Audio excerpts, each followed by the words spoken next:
ಹುಬ್ಬಳ್ಳಿಯಲ್ಲಿ ಲವ್ ಜಿಹಾದ್ ಪ್ರಕರಣಗಳಿಗೆ ಬ್ರೇಕ್ ಬೀಳ್ತಿಲ್ಲ. ವಾರದಲ್ಲಿ ಈಗ ಮೂರನೇ ಲವ್ ಜಿಹಾದ್ ಪ್ರಕರಣ ಸದ್ದು ಮಾಡ್ತಾ ಇದೆ.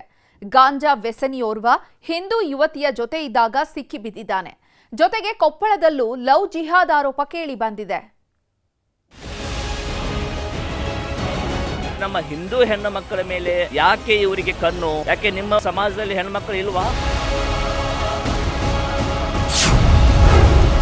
ಸಮೀರ್ ಮುಫೀಜ್ ಆಯ್ತು, ಈಗ ಬೂದಿಹಾಡ್. ಹುಬ್ಬಳ್ಳಿಯಲ್ಲಿ ವಾರದಲ್ಲಿ ಮೂರನೇ ಲವ್ ಜಿಹಾದ್ ಕೇಸ್. ಹುಬ್ಬಳ್ಳಿಯಲ್ಲಿ ಸದ್ದಿಲ್ಲದೆ ಲವ್ ಜಿಹಾದ್ ಪ್ರಕರಣಗಳು ಬಯಲಿಗೆ ಬರ್ತಾನೇಗಿವೆ. ಜಿಮ್ ಟ್ರೈನರ್ಗಳು ಲವ್ ಟ್ರೈನರ್ಗಳಾಗಿದ್ದಾರಾ ಅನ್ನೋ ಅನುಮಾನ ಶುರುವಾಗಿದೆ. ಮಜಲ್ ಫ್ಯಾಕ್ಟರಿ ಜಿಮ್ ಹೆಸರಿನಲ್ಲಿ ಹಿಂದೂ ಯುವತಿಯರನ್ನೇ ಟಾರ್ಗೆಟ್ ಮಾಡಲಾಗ್ತಿದೆ ಅನ್ನೋ ಡೌಟ್ ಶುರುವಾಗಿದೆ.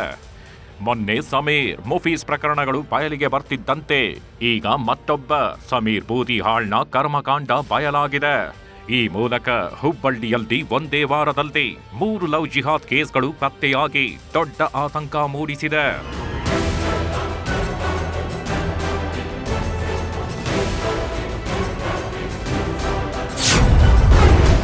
ಯುವತಿಯರ ಜೊತೆ ಸಮೀರ್ ಫೋಟೋ, ಗಾಂಜಾ ಗಮ್ಮತ್ತು, ಲಾಡ್ಜ್ನಲ್ಲಿ ಕಾಮದಾಟ. ಹೀಗೆ ಯುವತಿ ಜೊತೆ ಪೋಸ್ ಕೊಡ್ತಿರುವವನ ಹೆಸರು ಸಮೀರ್ ಬೂದಿಹಾಳ್ ಅಂತ. ಈತ ಮಾಡಬಾರದ ಶೋಕಿ ಮಾಡ್ತಿದ್ದಂತೆ ಹಿಂದೂ ಹೆಣ್ಣು ಮಕ್ಕಳನ್ನೇ ಟಾರ್ಗೆಟ್ ಮಾಡಿ ಪುಸಲಾಯಿಸಿ ಪಟಾಯಿಸ್ತಿದ್ದಂತೆ. ಮಾದಕ ವ್ಯಸನಿಯಾಗಿರೋ ಸಮೀರ್ ಬೂದಿಹಾಳ್ ಹಿಂದೂ ಯುವತಿಯರನ್ನೇ ಟ್ರ್ಯಾಪ್ ಮಾಡಿ ಅವರನ್ನು ಮಾದಕ ವ್ಯಸನಿಗಳನ್ನಾಗಿ ಮಾಡ್ತಿದ್ದಂತೆ. ಸಮೀರ್ ಹುಬ್ಬಳ್ಳಿಯ ನೃಪತುಂಗ ಬೆಟ್ಟದಲ್ಲಿ ಹಿಂದೂ ಯುವತಿಯ ಜೊತೆ ಏಕಾಂತದಲ್ಲಿ ಕುಳಿತಿದ್ದಾಗ ಹಿಂದೂ ಪರ ಸಂಘಟನೆಗಳ ಕೈಗೆ ರೆಡ್ ಹ್ಯಾಂಡ್ ಆಗಿ ಸಿಕ್ಕಿಬಿದ್ದಿದ್ದಾನೆ. ಆತನ ಮೊಬೈಲ್ ನೋಡಿದಾಗ ಆತನ ಕರ್ಮಕಾಂಡಗಳು ಬಯಲಾಗಿದೆ. ಸಮೀರ್ ಮೊಬೈಲ್ನಲ್ಲಿ ಬರೀ ಹಸಿ ಬಿಸಿ ದೃಶ್ಯಗಳೇ ಸಿಕ್ಕಿವೆ. ಜೊತೆಗೆ ಹಲವು ಯುವತಿಯರ ಜೊತೆ ಇರೋ ಫೋಟೋಗಳು ಸಿಕ್ಕಿವೆ. ಜೊತೆಗೆ ಗಾಂಜಾ ಸೇವನೆ ಮಾಡೋ ದೃಶ್ಯ ಕೂಡ ಸಿಕ್ಕಿದೆ. ಯಾವಾಗ ಮೊಬೈಲ್ನಲ್ಲಿ ಕರ್ಮಕಾಂಡ ಬಯಲಾಯ್ತು, ಸಮೀರ್ ಮೊಬೈಲ್ ಬಿಟ್ಟು ಎಸ್ಕೇಪ್ ಆಗಿದ್ದಾನೆ. ರೊಚ್ಚಿಗೆದ್ದ ಹಿಂದೂ ಸಂಘಟನೆಗಳ ನಾಯಕರು ಅಶೋಕನಗರ ಠಾಣೆ ಎದುರು ಪ್ರತಿಭಟನೆ ನಡೆಸಿದ್ದಾರೆ. ನಿಮ್ಮ ಹುಬ್ಳಿ ಧಾರವಾಡದಲ್ಲಿ ಯಾಕೆ ಈ ರೀತಿ ಆಗ್ತಾ ಇದೆ? ಪದೇ ಪದೇ ಅದಕ್ಕೆ ತಾವು ದಯಮಾಡಿ ಅವ್ರ ಮೇಲೆ ಯಾರು ಈ ಥರ ಡ್ರಗ್ಸ್ ದಂಧೆದೊಳಗೆ ಇರ್ತಾ ಇದ್ದಾರೆ, ಯಾರು ಮತ್ತು ಗಾಂಜಾ ಮಾಡ್ತಾ ಇದ್ದಾನೆ, ಈ ಸಮೀರನ್ನ ಒದ್ದು ಒಳಗಡೆ ಹಾಕಬೇಕು ಅಂತ ಹೇಳಿ ನಾನು ಆಗ್ರಹ ಮಾಡ್ತಾ ಇದ್ದೀನಿ.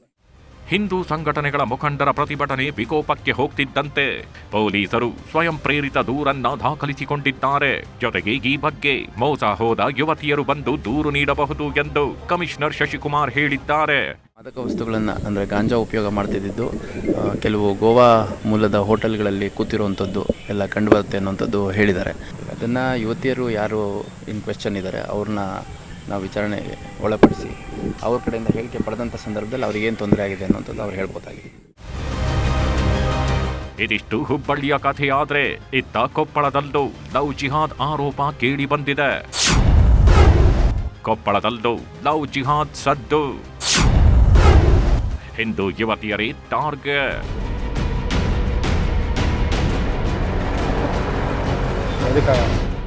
ಕೊಪ್ಪಳದಲ್ಲೂ ಲವ್ ಜಿಹಾದ್ನ ಸದ್ದು ಕೇಳಿ ಬಂದಿದೆ. ನರ್ಸಿಂಗ್ ಓದ್ತಾಗಿದ್ದ ಹಿಂದೂ ವಿದ್ಯಾರ್ಥಿನಿಯನ್ನ ಪುಸಲಾಯಿಸಿದ ಆರೋಪದ ಮೇಲೆ ಮುಸ್ಲಿಂ ಯುವಕನೋರ್ವನನ್ನ ಹಿಂದೂ ಕಾರ್ಯಕರ್ತರು ಹಿಡಿದು ಪೊಲೀಸರಿಗೆ ಒಪ್ಪಿಸಿದ್ದಾರೆ. ಆರೋಪಿ ಮುಸ್ತಫಾ ಮೊಬೈಲ್ನಲ್ಲಿ 16 ಹಿಂದೂ ಯುವತಿಯರ ವಿಡಿಯೋ ಪತ್ತೆಯಾಗಿದೆ. ಈ ವೇಳೆ 2 ಯುವತಿಯರ ಜೊತೆ ಅಶ್ಲೀಲ ದೃಶ್ಯಗಳು ಪತ್ತೆಯಾಗಿದೆ. ಹೀಗಾಗಿ ಮುಸ್ತಫಾ ಮೇಲೆ ಕ್ರಮಕ್ಕೆ ಹಿಂದೂ ಸಂಘಟನೆಗಳು ಆಗ್ರಹಿಸಿವೆ. ನಿನ್ನೆ ನಡೆದಿರತಕ್ಕಂಥ ಅಳವಂಡಿಯ ಮುಸ್ತಫಾ ಎನ್ನುವನು ಹಿಂದೂ ಯುವತಿಯರ ಜೋಡಿ ಫ್ಲರ್ಟ್ ಮಾಡಿ ಮತ್ತು ಆ ಯುವತಿಯರ ವಿಡಿಯೋ ಇಟ್ಕೊಂಡಿದ್ದಾನೆ. ಲವ್ ಜಿಹಾದ್ ರೂಪದಲ್ಲಿ ಮಾಡಿದ್ದಾನೆ. ಈ ರೀತಿ ಇದೇನಾದರೂ ಸಮಾಜದಲ್ಲಿ ಈ ರೀತಿ ಆಗ್ತಾ ಇದೆ, ನಾವು ಮನವಿ ಪತ್ರ ಸಲ್ಲಿಸ್ತಾ ಇದ್ದೀವಿ. ಇವರೇನಾದರೂ ಸೂಕ್ತವಾದ ಕ್ರಮ ಕೈಗೊಳ್ಳಿಲ್ಲ ಅಂದರೆ ಬಜರಂಗ ದಳದ ವತಿಯಿಂದ, ವಿಶ್ವ ಹಿಂದೂ ಪರಿಷತ್ ಬಜರಂಗ ದಳದ ವತಿಯಿಂದ ಕರ್ನಾಟಕದಾದ್ಯಂತ ರಾಜ್ಯಾದ್ಯಂತ ಉಗ್ರವಾದ ಹೋರಾಟ ಮಾಡಲಿಕ್ಕೆ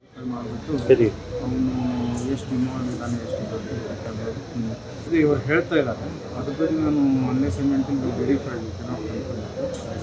ಮೋರ್ ಆಫ್ ಪೋರ್ನೋಗ್ರಾಫಿಕ್ ವಿಡಿಯೋಸ್ ಇದ್ದಾವೆ ಅಂತ ಹೇಳ್ತಾ ಇದ್ದಾರೆ. ಹುಬ್ಬಳ್ಳಿಯಿಂದ ಶಿವರಾಮ್ ಅಸುಂಡಿ ಜೊತೆ ಶರಣಪ್ಪ ಬಾಚಲಾಪುರ, ನ್ಯೂಸ್ 18 ಕೊಪ್ಪಳ.